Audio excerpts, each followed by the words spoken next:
les marchés financiers avec IG Markets, CFD Trading. Bonjour, c'est Gilles du site boursicoté.com. Voici l'analyse technique du CAC 40 pour la journée du jeudi 1er décembre 2011. Avec donc aujourd'hui une petite séance de pause, puisqu'après une ouverture en légère baisse à 3151,35, nous avons marqué un plus haut à 3168,92 points, un plus bas à 3119,74 pour terminer en clôture à 3129,95 points. Le CAC 40 perd 0,78% sur cette séance, presque 25 points perdus par rapport au cours de clôture d'hier. Donc petite séance, je dirais, qui sont un petit peu la fin de tendance, puisque après ici ces deux phases très dynamiques, bien nous venons marquer ici une petite séance de pause, alors qui n'est pas anodine, puisque nous restons ici coincés sous la résistance des 3170 points. Alors nous allons le voir tout à l'heure, cette résistance quelque part est assez importante sur la figure chartiste qui est en train de se dessiner. Nous sommes redescendus ici sur un point bas, donc sur un support intermédiaire, on a ici 3118,1, mais qui se situe entre 3118 et 3120. Donc on est revenu chercher ce support, qui est un support intermédiaire, on a oscillé un petit peu entre les deux, et donc on a digéré un petit peu la hausse ici qui a été impulsée sur ce mouvement. Donc je le rappelle, avec phase de baisse, ici un gap de rupture, donc sur une cassure de résistance baissière, dynamique ici avec une petite pause et seconde dynamique, donc là on vient vraiment temporiser après les deux fortes hausses que nous avons eues cette semaine. Alors quoi qu'il en soit, cette bougie comme ça avec ce petit corps qui se situe sur la partie haute du précédent chandelier, mais dont le corps recouvre entièrement le corps de la bougie du jour, nous donne une configuration technique en harami. Alors le harami est une figure de retournement qui devrait, pour être vraiment significative, être suivie donc d'une bougie baissière. Donc nous aurons la bougie de confirmation peut-être demain. Pour l'instant, donc le harami est en place. C'est une figure de retournement que l'on rencontre assez fréquemment, mais qui n'est pas toujours suivie. C'est une figure qui n'a pas un gros pourcentage et non plus une grosse force intrinsèque. Donc d'un point de vue chartiste, on continue à venir marquer des points hauts et des points bas toujours plus hauts par rapport à la précédente séance. On voit ici qu'on vient caler par deux fois sous cette résistance ici des 3170. Donc c'est quelque part la zone que nous allons avoir du mal à franchir. Et c'est la zone qui, en cas de franchissement, pourra nous donner des objectifs haussiers vraiment très intéressants. J'y reviendrai tout à l'heure. Sur les indicateurs, nous avons un RSI qui stagne en zone neutre, qui ne nous donne pas énormément d'informations, puisque même dans sa progression, c'est assez désordonné, donc relativement neutre au niveau du RSI.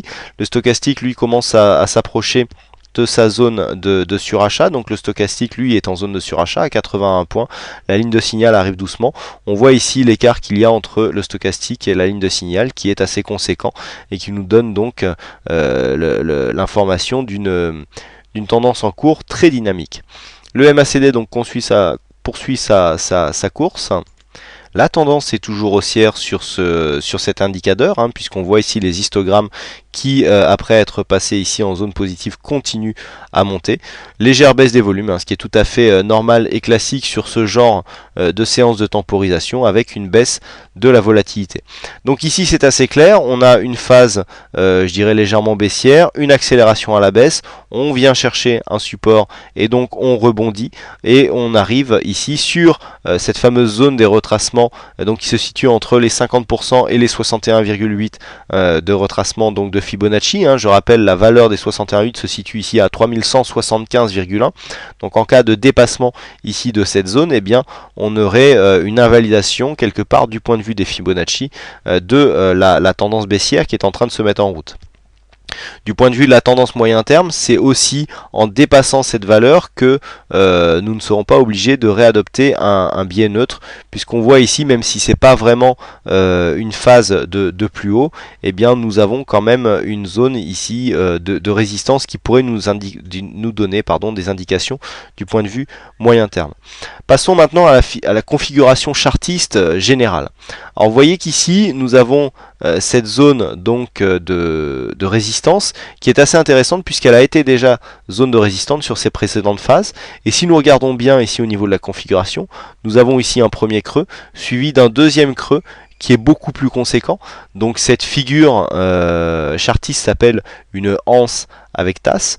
Donc si nous avions une anse avec tasse, avec la ligne d'eau ici qui se situe justement sur cette zone ici des 3170-175, nous aurions beaucoup de raisons de penser que la hausse pourrait s'accélérer. Pourquoi ? Parce que déjà, première chose, la ligne d'eau ici libérerait de l'énergie puisque c'est une résistance qui a nombreuses fois été testée et donc si elle cassait, elle libérait de l'énergie pour venir marquer des nouveaux points hauts et donc marquer des nouveaux objectifs à la hausse. Qui plus est, nous allons dépasser ici, en cas de cassure de cette ligne, la zone des 61,8 en retracement de Fibonacci, qui nous donnera une bonne probabilité dans un premier temps de rallier ici les 3411 points, qui est la base des retracements donc de Fibonacci sur cette tendance baissière, puisque si on casse les 61,8, on sort plus ou moins, enfin tout du moins on affaiblit la tendance baissière qui s'est mise en place sur le mouvement de référence et donc on a plus de probabilité de revenir ici sur ce précédent plus haut pour s'inscrire au moins dans une tendance neutre et pourquoi pas en cas de dépassement sur une phase d'invalidation complète donc qui nous ferait repasser sur un biais haussier moyen terme. Ensuite, sur cette figure chartiste que je viens de vous décrire, nous avons les objectifs.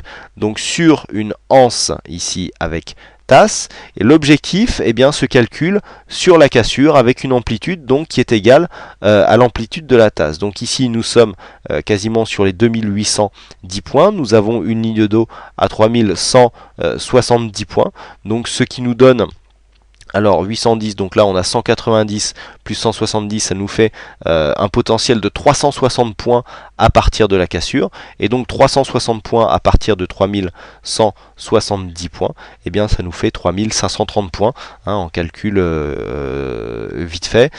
Donc bon, on recalculera cet objectif si on devait avoir une cassure ici, mais voyez que cette cassure 3170 points, si on respecte donc la figure de anse avec tasse, pourrait nous donner un objectif à 3530 points. Et donc pourquoi je vous parlais tout à l'heure des 3411, c'est que une cassure déjà donnerait des probabilités de retour sur les 3411 points, mais aussi de cassure, puisque on aurait un objectif lié à cette figure qui serait beaucoup plus haut. Donc là, nous vivons des moments très importants. La hausse a été assez forte, puisque en quelques jours, nous allons mesurer le gain. Donc nous étions jeudi dernier ici sur des points bas qui se situait quasiment donc en clôture à 2822 points. Nous sommes venus clôturer ici, donc vous voyez que en clôture nous avons 11,78% sur la séance, mais que sur le plus haut nous avons dépassé les 12% puisque nous avons un gain de 12,2% sur 4 bougies. Donc c'est assez rapide, ça fait 12% sur 4 bougies, et ça fait une moyenne de 3% par jour. Donc on voit que c'est une hausse qui a quand même été rapide et puissante.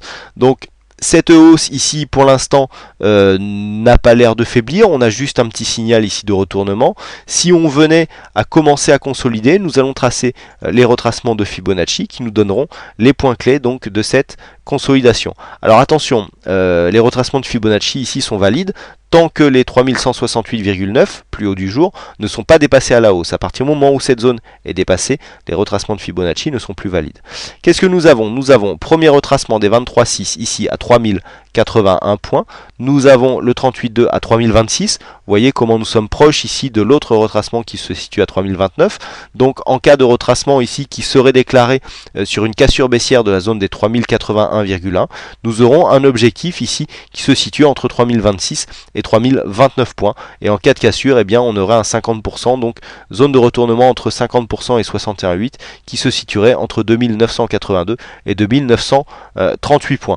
Donc voilà les zones clés, je le rappelle. En cas ici de cassure des 23,6, à savoir donc en cas de cassure des 3081 points, objectif baissier donc sur 3029 26 points, hein, donc qui se trouve être ici le retracement des 38,2 de Fibonacci, avec une zone de retournement sur une tendance, donc je dirais moyenne, puisqu'en général les tendances dynamiques se retournent sur le 38,2. Si on venait à casser ici, on irait chercher une zone de retournement qui se situerait entre 2938 et 2982. Voilà ce que nous disent aujourd'hui les retracements de Fibonacci.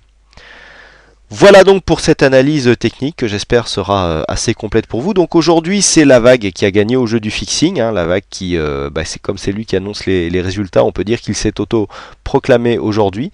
Donc demain je rappelle que c'est le séminaire donc en partenariat avec Active Trade à l'hôtel Lutetia, donc boulevard Raspail dans le 6e à Paris. J'espère vous rencontrer nombreux, hein, c'est toujours agréable de rencontrer des membres et des personnes avec lesquelles nous avons l'habitude d'échanger, notamment au travers de chat ou même certaines fois par Skype lors de formations personnelles pendant l'année. Hein. C'est toujours assez intéressant de se rencontrer physiquement et c'est toujours, enfin, de mon sens, assez agréable.